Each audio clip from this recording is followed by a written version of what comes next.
പാമ്പിനെ കണ്ടത് നമ്മളെ ഈ ചേച്ചിയാണ്. നിങ്ങൾ എങ്ങനെ കണ്ടത് ചേച്ചി? എങ്ങനെ കണ്ടതാ?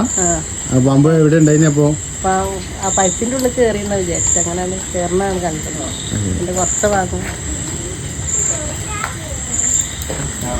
ചേച്ചി പറഞ്ഞ പൈപ്പ് ഇതാണ്. അപ്പോൾ ഇതിൻ്റെ ഉള്ളിലേക്ക് പാമ്പ് കയറിയെന്നാണ് പറഞ്ഞത്. എന്തായാലും നമുക്ക് നോക്കാം.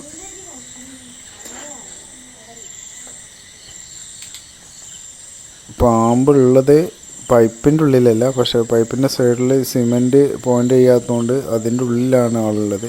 ആളതിൻ്റെ ഉള്ളിൽ തന്നെ ഉണ്ട്. ഏതായാലും നമുക്ക് അതിനെ റിസ്ക് ചെയ്യാം. രാത്രി കാലങ്ങളിലൊക്കെ പുറത്ത് ബാത്റൂമുള്ള ഒരുപാട് ആൾക്കാരുണ്ടാവും. എല്ലാവരും ഒന്ന് ശ്രദ്ധിക്കുന്നത് നല്ലതാണ്. കാരണം ഇതുപോലെ പാമ്പുകൾ എവിടെ കയറി നിൽക്കുന്നതെന്ന് പറയാൻ കഴിയില്ല.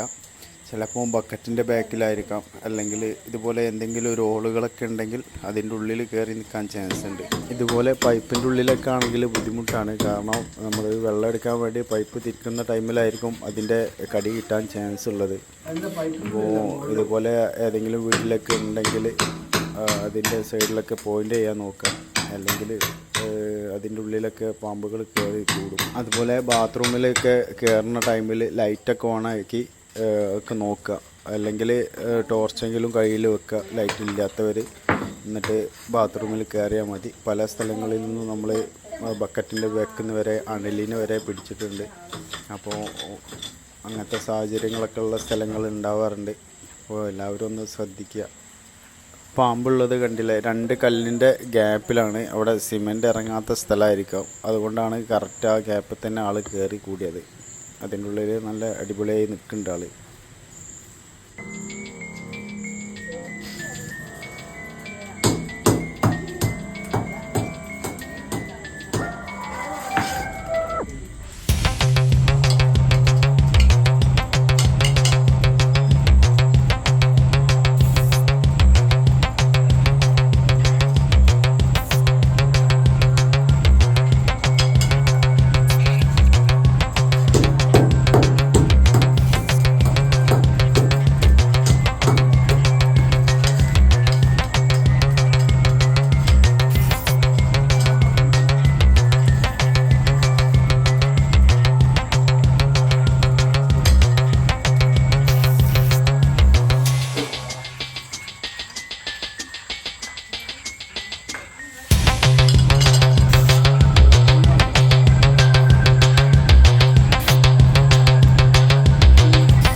കാണില്ല.